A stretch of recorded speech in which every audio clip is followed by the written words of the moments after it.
الشيطان الرجيم بسم الله الرحمن الرحيم يا أيها الذين آمنوا اتقوا الله وكونوا مع الصادقين سورۃ التوبہ کی آیت نمبر 119 ہے۔ اللہ رب العزت ارشاد فرما رہے ہیں کہ پہلے مومنین کے ساتھ مختلف حصے کر کے ان کو بیان فرمایا، اور جب سب کی توبہ کو قبول کر لیا تو اس کے بعد یہاں پر فرمایا کہ اے ایمان والوں، اب میں تم سب سے مخاطب ہوں کہ جو غلطیاں، کمیاں، کوتاہیاں جو ہوئی ہیں ان کی معافی کے بعد ضروری اور تنبیہی بات یہ ہے کہ اے ایمان والوں تقویٰ اختیار کرو۔ یا ایھا الذین آمنوا، اے ایمان والو، اتقوا اللہ، تقویٰ اختیار کرو، وکونوا مع الصادقین، اور عمل میں سچوں کے ساتھ رہو، سچوں کے ساتھ ہو جاؤ۔ آیت نمبر 119 کا خلاصہ اور مفہوم ہے وعلی الثلاثة الذین خلفوا، یہ آیت نمبر 118 کے اندر جو مضمون تھا کہ 3 صحابہ سے 50 روز تک قطع کلامی رہی۔ کسی کے ذہن میں سوال آ سکتا ہے کہ نبی کریم صلی اللہ علیہ وسلم کا ارشاد تو یہ ہے کہ جو اپنے مسلمان بھائی سے 3 روز تک قطع تعلق رہے، جو اپنے مسلمان بھائی سے 3 روز تک قطع تعلق رہے گا تو اللہ رب العزت اس کی نماز روزہ دونوں کو قبول نہیں فرمائیں گے۔ اور کما قال، نبی کریم صلی اللہ علیہ وسلم کی اس روایت سے فقہا نے یہ مسئلہ نکالا ہے کہ کسی مسلمان سے 3 روز تک قطع کلامی کرنا جائز نہیں ہے۔ تو یہ 50 روز تک جو قطع تعلق رہا، پھر اس کا کیا مطلب ہے؟ تو فقہا نے مسئلہ لکھا ہے یہاں پر کہ کسی امر شریعت کی وجہ سے، شرعی معاملے کی وجہ سے، اللہ کے نبی کے حکم کی وجہ سے یا اللہ کے حکم کی وجہ سے یا کسی دین کی چیز کو توڑنے کی وجہ سے اگر کوئی خالصتاً صرف اس وجہ سے کسی سے قطع کلامی کرتا ہے، کسی سے قطع تعلقی کرتا ہے، وقتی طور پر یا دائمی طور پر قطع تعلقی کرتا ہے یا قطع کلامی کرتا ہے، تو اس شخص پر کوئی گناہ نہیں، بلکہ بعض صورتوں میں ایسا کرنا ضروری بھی ہوتا ہے۔ جیسا کہ کوئی دوست ہے، جیسا کہ اپنا سگا بھائی ہے یا اپنا بیٹا ہے، وہ والد کو مجبور کرتا ہے کہ آپ فلاں نافرمانی والی مجلس میں جائیں، تو اب اس سے یہاں پر قطع تعلقی کر سکتے ہیں، اور بلکہ کرنا ضروری ہے کہ اس نافرمانی کی مجلس کے حوالے سے میرا تمہارا کوئی تعلق نہیں۔ اب وہ کہے کہ جی آپ تو قطع تعلقی کر رہے ہیں، آپ تو رشتہ داروں سے ملنے سے قطع ہو رہے ہیں، تو بالکل درست ہے، اور وہ جو آپ سے دعویٰ کہہ رہے ہیں کہ آپ رشتہ داروں سے قطع تعلقی کر رہے ہیں، وہ بالکل غلط کہہ رہے ہیں۔ یہاں پر ان سے قطع تعلقی کرنا ضروری ہے۔ لیکن اب یہاں پر مسئلہ یہ ہے، ایسا تو نہیں ہے کہ ہم لوگ خود اس قابل ہوں کہ ہم سے قطع تعلقی کی جائے۔ اللہ تعالیٰ ہم سب کی حفاظت کرے۔ جو 3 لوگ پیچھے رہ گئے اور جو باقی 7 لوگ وہ بھی پیچھے رہ گئے لیکن انہوں نے معافی مانگی، اور پھر وہ مومنین جو کہ ساتھ تو گئے لیکن فوری طور پر تیار نہ ہو سکے، فوراً وہ تیار نہ ہوئے، تو ان کا کیا معاملہ ہوگا؟ تو اللہ فرما رہے ہیں، حضرت مفتی اعظم پاکستان حضرت مفتی شفیع صاحب رحمۃ اللہ علیہ نے لکھا ہے کہ یہاں پر اشارہ ہے کہ مومنین مسلمانوں کا کچھ اختلاف منافقین کے ساتھ تھا، کچھ مشاورت، کچھ بات چیت کرنا منافقین کے ساتھ تھی، ان منافقین کے نفاق کا اثر ان مومنین کاملین کے اوپر پڑا، جس کی وجہ سے یہ نقصان ہوا، جس کی وجہ سے یہ معاملہ عمل میں آیا۔ شیخ فرید الدین رحمۃ اللہ علیہ، فقیر الدین رحمۃ اللہ علیہ، بہت بڑے صوفی بزرگ گزرے ہیں، وہ فرماتے تھے کہ نیکی سے بہتر ہے نیک آدمی کی صحبت میں بیٹھنا، اور برائی سے بدتر ہے برے آدمی کی صحبت میں رہنا۔ نیکی سے بہتر ہے نیک آدمی کی دوستی، برائی سے بدتر ہے برے آدمی کی دوستی، نیکی سے بہتر ہے نیک آدمی سے تعلق قائم کرنا، بات چیت کرنا، ملاقات کرنا، اور برائی سے بدتر ہے برے آدمی کے ساتھ بیٹھنا، برے آدمی سے بات چیت کرنا، برے آدمی کے ساتھ رہنا۔ تو برا آدمی برائی سے بدتر ہوتا ہے، برائی سے زیادہ خطرناک ہوتا ہے، اس لیے کہ برا آدمی برائیوں کی جڑ ہوتا ہے، اور جڑ کے اندر سے تنا بھی نکلتا ہے، شاخیں بھی نکلتی ہیں، پھل بھی نکلتا ہے، پھول بھی نکلتے ہیں۔ چنانچہ اگر کوئی شخص اس کے ساتھ تعلق کو یاری اور دوستی اور ناطہ رکھتا ہے تو اس کی برائی اس کے اندر ضرور بضرور آ جاتی ہے۔ انسان جو ہے، ہم کو انسان اس لیے کہتے ہیں، اللہ رب العزت نے ہمارا نام ہی انسان رکھا، لقد خلقنا الانسان فی احسن تقویم، اللہ نے ہم کو انسان بنایا۔ انسان نکلا انسیت سے، یہ جس کے ساتھ رہتا ہے اس سے اس کی دوستی ہو جاتی ہے، جس کے ساتھ رہتا ہے اس کا ایک دلی لگاؤ ہو جاتا ہے، کچا جھونپڑا ہی کیوں نہ ہو، لوگ اس میں رہتے ہیں تو ان کو اس سے محبت ہونے لگتی ہے، ایک تعلق ہونے لگتا ہے، ایک چیز کو بار بار دیکھ کر اس سے دل میں انسیت بیٹھنے لگتی ہے، اس انسیت سے نکلا ہے انسان۔ اور اردو میں یہ انسان کا جو لفظ ہے یہ مانوسیت سے ہے کہ انسان جس کے ساتھ رہتا ہے اس کو اس کے وجہ سے مانوسیت ہو جاتی ہے اس کے ساتھ، چاہے وہ جاندار چیز ہو چاہے وہ بے جان چیز ہو، جیسے کہ مقام ابراہیم کا پتھر اس کی بہت بڑی دلیل ہے، چاہے وہ انسان ہے چاہے وہ جانور ہے، جیسے کہ حضرت صالح علیہ السلام کی اونٹنی، ان کو حضرت صالح سے پیار ہو گیا تھا، اسی محبت کی بنا پر وہ جنت میں جائے گی، حضرت صالح کو ان سے پیار ہو گیا تھا تو اس بنا پر وہ اونٹنی جنت میں جائے گی۔ ایسے ہی اصحاب کہف کو اپنے کتے سے محبت ہو گئی تھی تو وہ کتا ایک نجس العین جانور ہے لیکن وہ جنت میں جائے گا۔ تو نیک انسانوں کے ساتھ رہ کر جانور بھی محروم نہیں رہتے، حتیٰ کہ آپ صلی اللہ علیہ وسلم کو جس پہاڑ میں پناہ ملی غار جبل احد، وہ جنت بھی آپ صلی اللہ علیہ وسلم فرمائے یہ جنت، یہ پہاڑ بھی جنت میں جائے گا، اور یہ پہاڑ بھی جنتوں کا ایک، جنت کے پہاڑوں میں سے ایک پہاڑ ہے جبل احد۔ یہ اللہ کے نبی کی تھوڑی دیر کی صحبت نے اس کو جنت کے قابل بنا دیا۔ تو آپ دیکھیں کہ کسی نیک انسان کی صحبت انسان پر بہت بڑا اثر ڈالتی ہے۔ ہمارے پاکستان کے اس وقت بہت بڑے مبلغ حضرت مولانا قاری جمیل صاحب برکاتہ وہ فرماتے کہ میرے والد صاحب مطالعے کے شوقین تھے، تو اس زمانے میں مرزا غلام قادیانی کا فتنہ بڑے عروج پر تھا، ابھی تک کفر کا معاملہ نہیں آیا تھا پاکستان میں، یہ بھی مسلم اقلیت کہلائی جاتی تھی قادیانیت، اور قادیانیوں کو بھی ایسے فرقہ ایک سمجھا جاتا تھا جیسے آج ہمارے مسلمانوں کے آپس میں فرقے ہیں، کوئی دیوبندی ہے، کوئی بریلوی ہے، کوئی غیر مقلد ہے، کوئی کیا ہے کوئی کیا ہے، تو ایسے ہی ان کو قادیانیوں کو بھی ایک حصہ سمجھا جاتا تھا مسلمانوں کا۔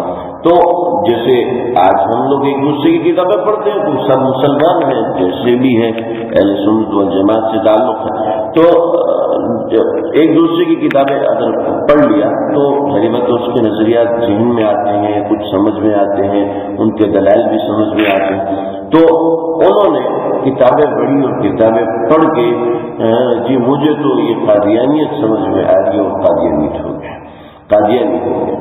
ہم نے بڑا لگایا، بڑا سمجھایا لیکن کسی کی بات نہیں مانی۔ فرماتے ہیں کہ احمد علی لاہوری رحمۃ اللہ علیہ کی صحبت میں کچھ دیر بیٹھے، میں صرف 15 سے 20 منٹ بیٹھنے کے بعد باہر نکلے کہ مجھے کلمہ پڑھا دو، میں مسلمان ہو گیا ہوں، اس بندے کے ساتھ بیٹھنے سے میرا دل صاف ہو گیا ہے، میرے دل سے گندگی نکل چکی ہے۔ یہ وہ چیزیں ہیں جو کہ مشاہدے سے تعلق رکھتی ہیں، معلومات سے تعلق نہیں رکھتی۔ معلومات تو آپ کو میں نے یہ دے دی لیکن اس سے دل پر اثر نہیں ہوتا۔ دل پر اثر اس وقت ہوگا جب دل پر مانجا پھرے گا، جب دل کی صفائی ہوگی، جب دل سے غیر نکلے گا، جب دل سے کھوٹ نکلے گا، پھر پتہ چلتا ہے جب بندہ اللہ والوں کی صحبت میں جاتا ہے۔ صحبت سے مراد ساتھ رہنا، صحبت سے مراد تقریر نہیں ہے، صحبت سے مراد درس قرآن نہیں ہے، صحبت سے مراد بیانات اصلاحی بیانات نہیں ہے، صحبت سے مراد ان کی معیت ہے، ان کے ساتھ رہنا ہے۔ صحابہ کرام منافقین کی کوئی بیانات سنتے تھے، ان کی کوئی نجی مجلسوں میں جاتے تھے نہیں، بس اٹھنا بیٹھنا ان کے ساتھ زیادہ تھا۔ جب اٹھنا بیٹھنا ان کے ساتھ زیادہ تھا تو صحابہ جیسے لوگ جو کہ نبی کی صحبت میں رہنے والے، ان کو اس گندگی نے اثر پہنچایا تو آج کل کے زمانے میں اگر کوئی بے نمازی ہے اس کی بے نمازی ہونے کا اثر پڑے گا. اگر کوئی گناہ کرتا ہے، ٹی وی دیکھتا ہے، فلمیں دیکھتا ہے، شراب پیتا ہے، تو اس کے اس گناہ کا اثر ضرور پڑے گا. چنانچہ حدیث میں آتا ہے، نبی کریم صلی اللہ علیہ وسلم نے فرمایا جو کافروں کے ساتھ رہتا ہے، کافروں کی معیت میں رہتا ہے، میں اس کے ایمان کا ذمہ دار نہیں ہوں. کیا اللہ کے نبی ہمارے آپ کے ایمان کے ذمہ دار ہیں؟ بتانا چاہ رہے ہیں کہ اگر میں بھی اس کے ایمان کا ذمہ دار بن جاؤں لیکن وہ کافروں کے ساتھ رہے گا تو اس کا کوئی پتہ نہیں. چنانچہ آج ہم دیکھ رہے ہیں بالکل اب بند آنکھیں کر کے بھی نظر آتا ہے ہمارے وہ مسلمان بھائی کہ جو کفرستان میں رہتے ہیں، انہوں نے اپنا ایمان تو بچا لیا لیکن اپنی نسلوں کا ایمان، اپنی اولاد کا ایمان نہیں بچا سکے، اپنی اولاد کے ایمان کی حفاظت بالکل نہیں کر سکے. نیک لوگوں کی معیت، نیک لوگوں کے ساتھ رہنا، یہ ایمان کے مکمل کرنے کے لیے، ایمان کو مضبوط بنانے کے لیے انتہائی ضروری ہے. چنانچہ صحابہ کرام کی کچھ ان کے ساتھ مشاورت تھی، اس کے اوپر تنبیہ کیا کہ پہلے قسم کے صحابہ تو فوراً تیار ہو گئے جن کا منافقین سے کوئی تعلق نہیں تھا. دوسرے قسم کے صحابہ وہ تھے جن کو کچھ تردد ہوا تو ان کو تردد اس وجہ سے ہوئی کہ اتنے سارے ہمارے ساتھی ہیں، یہ تو جانی کے تو ہم کہہ رہے ہیں، جن کے ساتھ پورا دن میں دکانداری کرتا ہوں، پورا دن میں معاملات کرتا ہوں، یہ تو جان ہی دے اور میں کیسے جاؤں. جب بندہ دوسرے کو دیکھتا ہے کہ یہ آگے بڑھا تو اس کو دیکھ کر بندے میں جذبہ پیدا ہوتا ہے. یہ انسان کی نفسیات ہے. اور جب بندہ دیکھتا ہے کہ یار یہ رک ہے تو وہ بھی ٹھنڈا پڑنا شروع ہو جاتا ہے، حالانکہ اس نے پکا تہیہ کیا ہوتا ہے لیکن سامنے والے کو دیکھ کے رک جاتا ہے. تو بس یہاں پر بھی یہی معاملہ ہے کہ جب انسان نیک لوگوں کے ساتھ رہے گا. چنانچہ اس آیت سے ہمارے اکابرین صوفیاء کرام نے مسائل اخذ کیے ہیں کہ کسی بزرگ کے ساتھ کچھ وقت بتانا، کچھ وقت گزارنا نہایت ضروری ہے. جو کسی بزرگ کے ساتھ زندگی کا کچھ حصہ گزار لیتا ہے اس کو زندگی میں گمراہی پیش نہیں آتی. چنانچہ حاجی امداد اللہ مہاجر مکی رحمۃ اللہ علیہ وہ فرماتے تھے کہ میں نے اپنے سلسلے والوں کے لیے دعائیں کی ہیں کہ جو اس سلسلے میں شامل ہو جاتا ہے اور جو اس سلسلے میں کچھ وقت گزار لیتا ہے تو وہ شخص کبھی بھی گمراہ ہو کر نہیں مرتا، کبھی بھی کافر ہو کر نہیں مرتا، ہمیشہ حالت ایمان میں مرتا ہے.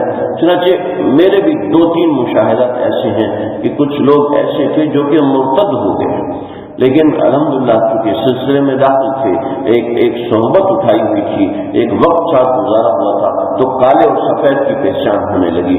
کچھ وقت گزرا تو کچھ وقت کے بعد آ کے معافی مانگی اور معاملہ ختم کیا، انہیں دوبارہ غائب ہو گئے. خاتمہ کفر پر نہیں ہوا.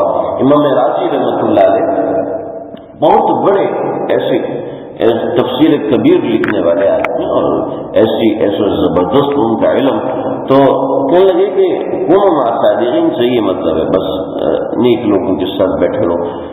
اس کا ایک مطلب تو یہی ہے کہ نیک لوگوں کے ساتھ بیٹھے رہو، لیکن ایک دوسرا مطلب یہ ہے کہ اپنے سے زیادہ نیک لوگوں کے ساتھ رہو. جن کو آپ اپنے سے زیادہ نیک سمجھتے ہیں ان کے ساتھ ہیں، ورنہ نیک لوگ تو ہمارے گھر میں بھی ہیں، نیک لوگ تو ہمارے محلے میں بھی ہیں، چنانچہ محلے میں رہتے ہیں تو ہم نیک لوگ ہیں.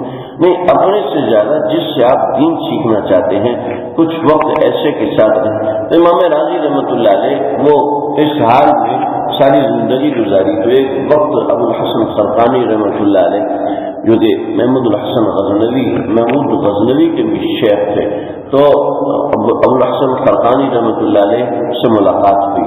مسئلہ یہ ہوتا تھا یہ جب سفر پر ہوتے تھے تو ان کی کرسی سب سے اوپر لگتی تھی، یہ سب سے بڑے عالم ہیں، اس وقت کے عالم الدہر سمجھے جاتے تھے، یعنی کہ دنیا کے سب سے بڑے عالم سمجھے جاتے تھے.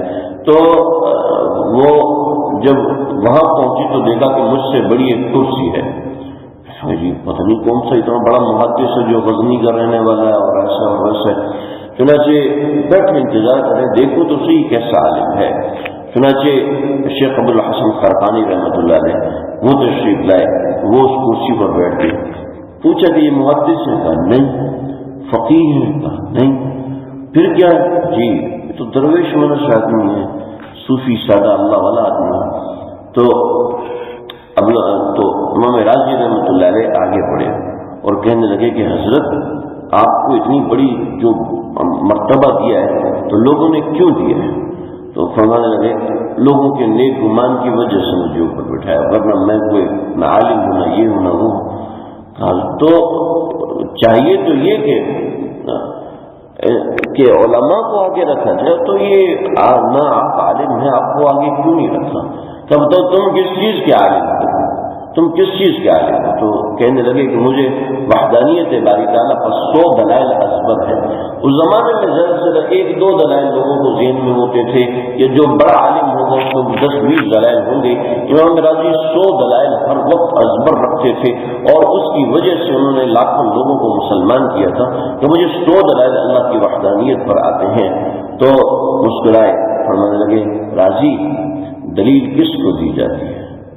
اچھی کس کو دی جاتی ہے؟ دلیل اس کو دی جاتی ہے جو نہ مانتا ہو۔ ہم تو ویسے ہی مانتے ہیں، ہم تو اللہ کو بغیر دلیل کے مانتے ہیں۔ تمہارا علم تو میرے لیے صفر ہو گیا۔ تو امام راضی رحمۃ اللہ علیہ کے ہاتھ پاؤں کھلنے لگے گا، بابا میں کچھ ہے بہت اچھا، کہ بابا جو آپ کے پاس ہے مجھے وہ سکھائیے، مجھے جو آپ کے دل میں ایک اللہ سے تعلق ہے وہ مجھے سکھائیے۔ کہ ٹھیک ہے کھلا وقت میں میرے پاس آ جانا ہے۔ چنانچہ امام راضی رحمۃ اللہ علیہ گئے، لکھتے ہیں کہ چند ساعتیں یعنی 2 سے 2.5 گھنٹے ان کی صحبت میں رہے، اور صحبت میں کیا ہوا کیا معاملہ تو بڑے تفصیل ہے۔ صحبت میں رہے اور اس کے بعد خیمے کا دروازہ پھاڑ کے اندر سے نکلے گا میں آپ کے ساتھ زیادہ نہیں رہ سکتا، اور نکل کے جب انتقال کا وقت قریب آیا تو انتقال کے وقت میں شیطان پاس آ گیا اور کہنے لگا کہ میں اللہ کے وجود کے دلائل مانگتا ہوں۔ ایک دلیل بھی شیطان نے توڑ دی، دوسری دلیل شیطان نے توڑ دی، تیسری دلیل، ایسے کرتے کرتے 100 دلائل 99 دلائل شیطان نے توڑ دیے، صرف ایک دلیل باقی تھی۔ کہنے لگے اگر یہ ایک دلیل بھی ختم ہوگی تو میں بھی شک شبے میں پڑ جاؤں گا۔ بڑی پریشانی ہوئی تو امام راضی رحمۃ اللہ علیہ کہنے لگے فوراً میرے شیخ کو اطلاع کرو، یہاں سے کہنے لگے ابو الحسن فرقانی کو اطلاع کرو۔ تو وہ تو غزنی میں اور آپ یہاں عرب میں بغداد میں بیٹھے ہیں، وہ بڑا فاصلہ ہے، ہم تو وہاں پہنچ نہیں سکتے، کوئی رابطے کا ذریعہ نہیں ہے۔ تو اللہ رب العزت نے وہیں سے کشف کرایا۔ ابو الحسن فرقانی رحمۃ اللہ علیہ کو وضو فرما رہے تھے، تو وہیں سے بولے فرقانی اے راضی تو شیطان کو کیوں جواب نہیں دیتا؟ میں اللہ کو بغیر دلیل کے مانگتا ہوں، میں اللہ کو بغیر دلیل کے مانتا ہوں، مجھے اللہ کے وجود کے لیے دلیل دینے کی ضرورت نہیں ہے۔ جیسے امام راضی رحمۃ اللہ علیہ کی زبان سے جملہ نکلا تو شیطان فوراً بھاگا کہ ایک سچے کی صحبت اس کو کام دے گی، ورنہ تو آج میں اس کو تباہ و برباد کر دیتا۔ بات یہ ہے کہ جو اپنے سے کوئی بڑا سچا ہے جس کو ہم رہنما مانتے ہیں، یہ علماء کا اجماع ہے، اجماع امت ہے، کسی نیک آدمی کی صحبت میں کچھ وقت گزارنا ضروری ہے، اس سے انسان کے دین کے اندر ترقی ہوتی رہتی ہے۔ اللہ آج ہمیں اپنے مشائخ کی علماء کی قدر کرنے کی توفیق عطا فرمائے۔ کیوں مع صادقین سچوں کے ساتھ ہو جائے۔ سچے کیا ہوتے ہیں اس کا لفظی ترجمہ سب سے پہلے دیکھیں کہ جو قول کے سچے ہوں، سچ بولنے والے ہیں، اس کے حوالے سے کچھ باتیں ہیں آج